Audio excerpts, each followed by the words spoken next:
Baik, kita sekarang akan bahas ya teorema yang bisa dibilang yang fundamental begitu ya, mengenai topologi di R, terutama yang mengaitkan antara himpunan terbuka dengan tertutup.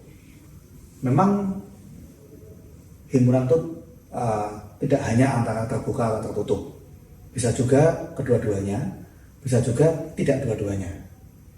Nah, tetapi ada kaitannya, yaitu kalau kita lihat komplemennya. Jadi himpunan A itu terbuka, ternyata itu akan ekivalen atau berlaku jika dan hanya jika komplemen dari A merupakan himpunan tertutup. Jadi A terbuka kalau komplemen tertutup dan sebaliknya. Nah, di sini komplemen itu adalah komplemen terhadap himpunan bilangan real. Jadi kalau misalkan komplemen dari himpunan bilangan real yang positif, berarti komplemennya adalah himpunan bilangan real yang negatif atau 0. Komplemen dari interval 0,1 terbuka, berarti apa? Himpunan bilangan real yang lebih kecil sama dengan 0 atau lebih dari sama dengan 1, yaitu komplemen ya dari satu himpunan. Nah, kita akan buktikan kalau A ini merupakan himpunan terbuka, maka komplemen dari A tertutup. Nah, kalau A-nya kosong, ya kita mungkin mencoba untuk meninjau yang trivial. Biasanya membuktikan kita perlu meninjau yang kasus trivial. Kalau A-nya kosong, berarti komplemennya adalah himpunan bilangan real sendiri, ya kan?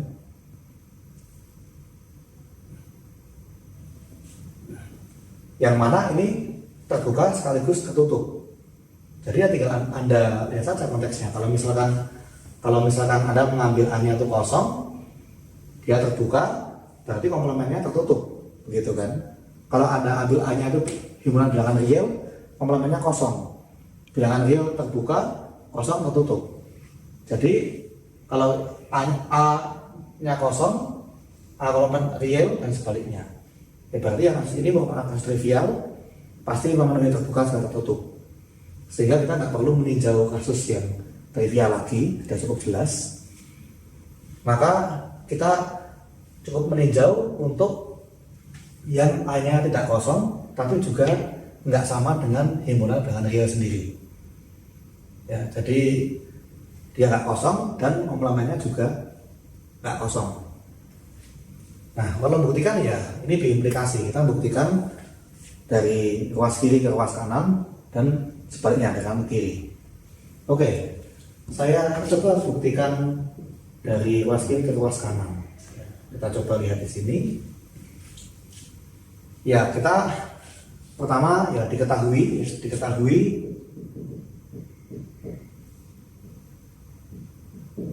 A subset R ini terbuka. Akan dibuktikan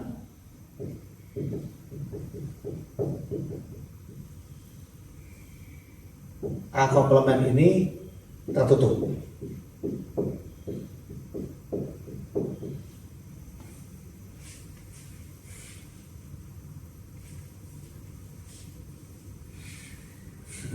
Nah, bagaimana kalau kita membuktikan A komplemen tertutup? Berarti kita harus membuktikan bahwa dia memuat semua titik limitnya. Berarti saya harus misalkan seandainya X adalah titik limit dari A komplemen, maka dia masuk ke dalam A komplemen. Ya, oke, itu saja ya. Jadi jika X titik limit dari A komplemen, maka X akan masuk ke dalam A komplemen.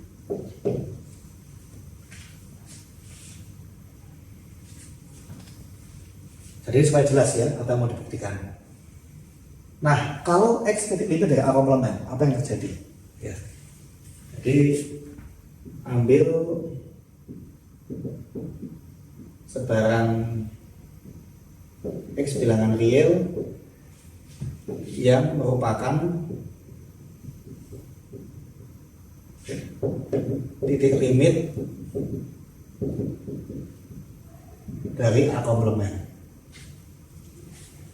Oh iya, di sini kita berarti asumsikan dia ada ya.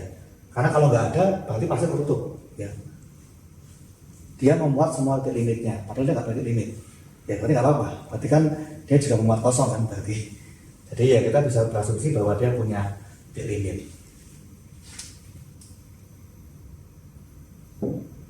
Ya, jadi kalau saya punya X titik limit dari A komplement, artinya ya, untuk setiap epsilon positif, maka n epsilon dari X irisan dengan A komplement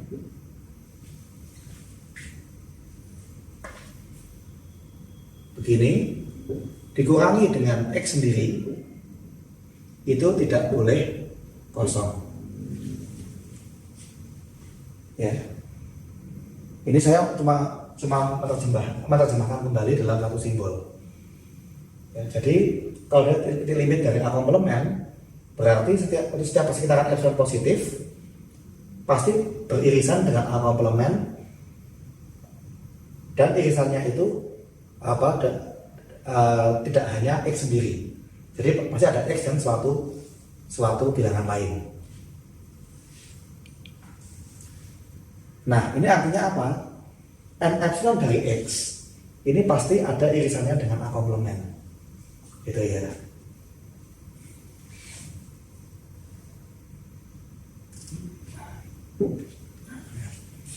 Ya, jadi sebaran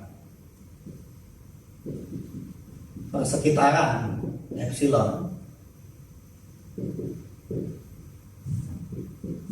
dari X pasti beririsan dengan A komplement.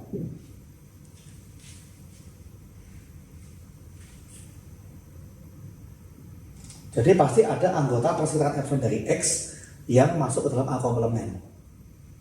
Artinya apa? Berarti nggak mungkin n epsilon X ini semuanya masuk ke dalam A. Karena kalau n epsilon X masuk ke dalam A, berarti kan mestinya tidak ada irisan dengan A komplement. Ya enggak? Kalau misalkan ini A gitu ya, seandainya ini n epsilon X gitu ya, kalau dia masuk dalam A kan berarti dia harusnya nggak masuk dalam A komplement, ya kan? Seperti itu ya. Kalau dia beririsan, berarti kan mesti seperti ini kan, ya. Berarti kan masih akan ada yang di luarnya A, gitu ya. Nah, artinya di sini mungkin saya tuliskan saja, ya. Sehingga n epsilon X pasti bukan subset dari A. Ya. Karena kalau dia subset dari A, pasti dia tidak punya irisan dengan A komplement, ya kan? Nah, kalau dia pasti punya irisan dengan A komplement, berarti dia bukan merupakan subset dari A.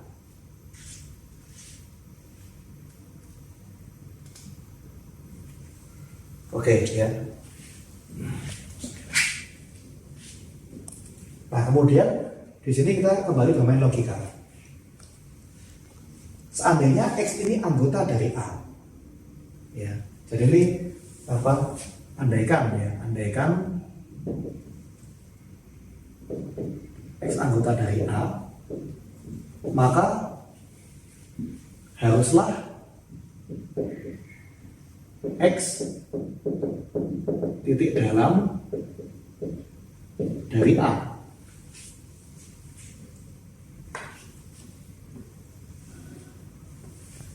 Nah, padahal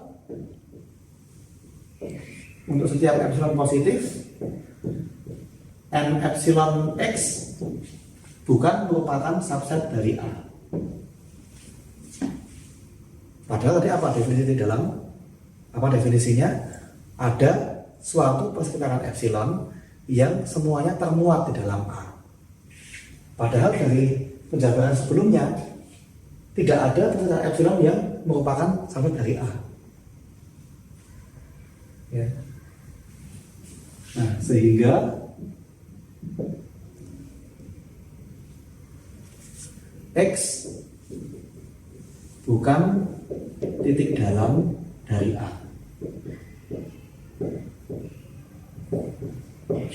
Ya. Karena kalau dia titik dalam, pasti saya bisa menemukan sebuah epsilon, at least, sehingga n epsilon X masuk ke dalam A. Padahal dari pendapatan sebelumnya tidak ada epsilon yang bersifat demikian. Berarti pasti X bukan titik dalam dari A. Oke.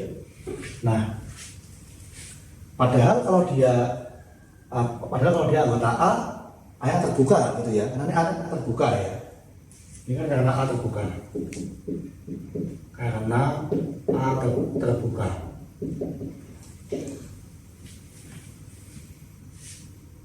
Nah, kalau X anggota A, maka dia titik dalam. Padahal dari yang sebelumnya diperoleh bahwa dia bukan titik dalam. Berarti dia pasti bukan anggota A. Kan begitu ya. Ya, jadi ini kontradiksi gitu, kontradiksi ya. Jadi yang benar ada sebaliknya, yaitu X bukan anggota A. Yang ekivalen dengan apa? Kalau X bukan anggota A, berarti X anggota A komplemen. Nah, berarti kita sudah membuktikan bahwa dia masuk ke dalam A komplemen. Ya. Jadi mula-mula saya kan mengambil titik limit dari A komplemen. Lalu saya buktikan dia masuk ke dalam A komplemen. Nah, dari sifatnya titik limit A komplemen diperoleh bahwa persekutuan epsilon dari X pasti dia beririsan dengan A komplemen.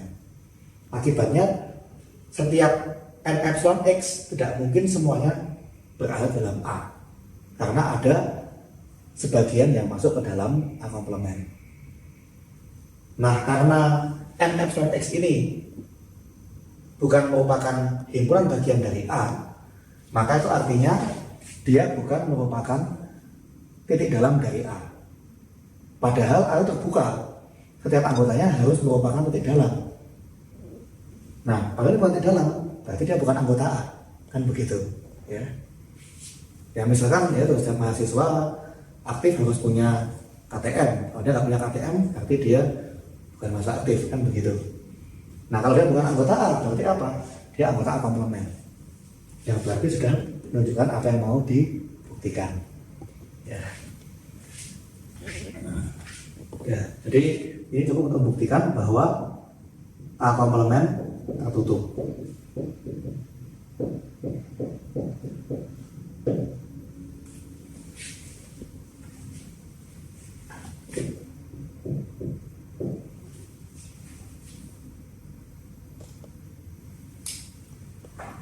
Oke, ya, jadi itu baru bukti dari pernyataan kiri ke pernyataan kanan.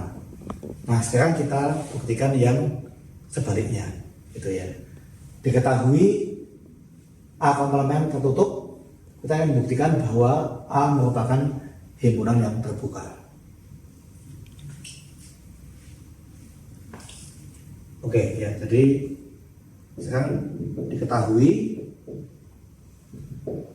A komplemen juga pasti satu hubungan real, dia tertutup. Akan dibuktikan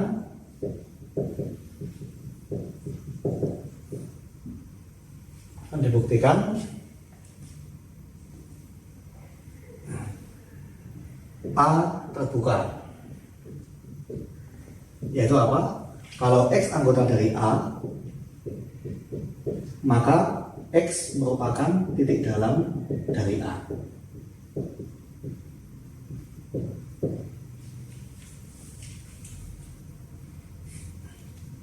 Nah, ini juga kembali kita menggunakan logika, gitu ya. Jika P maka Q, itu akan ekivalen dengan kontraposisinya, yaitu jika tidak Q maka tidak P. Nah, di sini A komplemen diketahui tertutup, berarti dia memuat semua limitnya.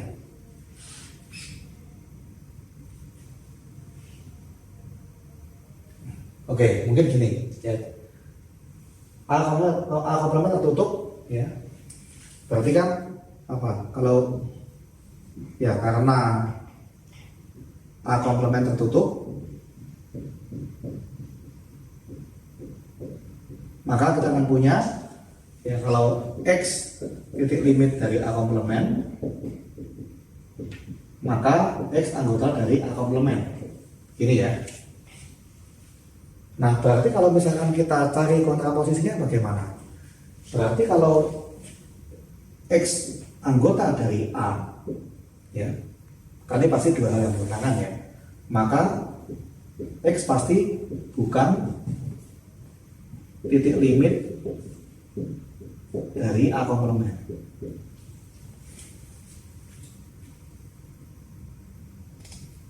Ini ya. Jadi kalau X anggota A, pasti X bukan titik limit dari A komplement. Ini kita hanya membuat kontraposisinya.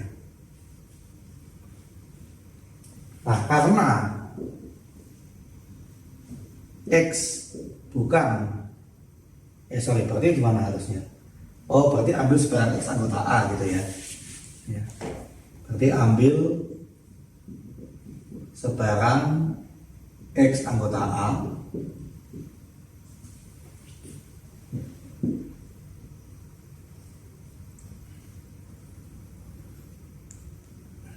begitu ya. Karena X bukan titik limit dari A komplement, maka nah ingat tadi apa definisi titik limit? Kalau kita mengambil sebarang persekitaran epsilon, pasti irisannya dengan A komplement tidak kosong. Nah, berarti di sini kita balik. Berarti lawan titik limit apa? Berarti ada epsilon sehingga n epsilon x tidak beririsan dengan A komplement. Kan begitu ya. Ya, jadi maka ada epsilon positif sehingga n epsilon x irisan dengan A komplement sama dengan himpunan kosong. Ya, karena X-nya anggota A, dia pasti bukan anggota A komplement. Berarti kan kita nggak perlu menuliskan yang dikurangi X, begitu ya. Ya, karena bukan limit, berarti pasti ada suatu persekitaran epsilon yang tidak beririsan dengan A komplement. Dan X sendiri juga pasti nggak masuk dalam A komplement, karena dia anggota dari A. Nah, kalau n epsilon x itu tidak beririsan dengan A komplement, berarti apa? Dia sepenuhnya masuk ke dalam A. Ya enggak? Kalau misalkan ini A komplement gitu ya, ini n epsilon x gitu, berarti kan dia masuk ke dalam komplemennya ya. Komplement dari A komplement, yaitu A. Kan begitu ya. Nah,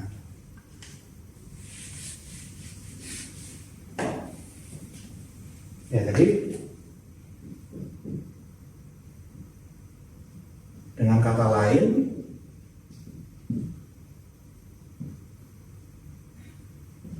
n epsilon x karena dia tidak beririsan sama sekali dengan A komplement, pasti dia masuk ke dalam A. Berarti ada epsilon sehingga persekitaran epsilon dari x semuanya masuk dalam A. Yang berarti X titik dalam dari A.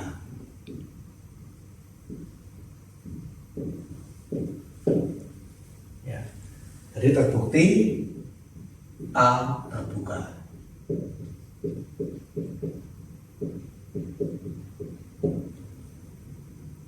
Ya. Jadi ini bukti dari teorema pertama kita mengenai himpunan terbuka dan tertutup.